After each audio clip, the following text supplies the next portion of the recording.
У эфире новины Витебской области. У студии Наталья Байнарович. Вітаю вас. Пажар на складзе Витебскага аэропорта. Легенда комплексных вучэнняў, якія прайшлі ў паветранай гавані. Трэніроўкі гарадской аварыйна-выратавальнай каманды на стратэгічна важным аб'екце праходзяць рэгулярна. На гэты раз службы адпрацавалі элементы тушэння самалётнага рухавіка. Падрабязнасці ў Артура Смалякова. Вучэнні ў віцебскім аэрапорце ладзяцца рэгулярна. Аб'ект стратэгічны не толькі ў маштабах рэгіёну, а і ўсёй краіны. Ён даўно атрымаў статус міжнароднага і гатовы прымаць любыя самалёты.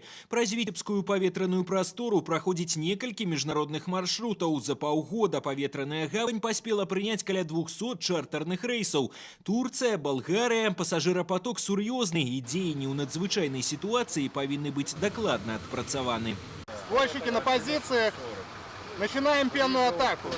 Пажар на складзе гаруча-змазачных матэрыялаў легенда вучэнняў. Аб'ём рэзервуараў для авіяцыйнага паліва больш за 3000 літраў. Маштабы магчымай трагедыі уявіць складана. Это охлаждение и подача воздушно-механической пены, не просто воды, а механической пены, которая изолирует, локализует горение и не дает дальнейшего распространения.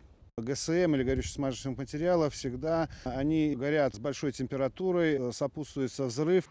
Першыя ля ўзгарання аварыйныя падраздзяленні аэрапорта. Яны нясуць тут кругласутачнае дзяжурства. Да прыезду пажарных цыстэрны астуджваюць вадой. Разлікам ратаўнікоў 10 кіламетраў шляху да аэрапорта трэба пераадолець за 12 хвілін.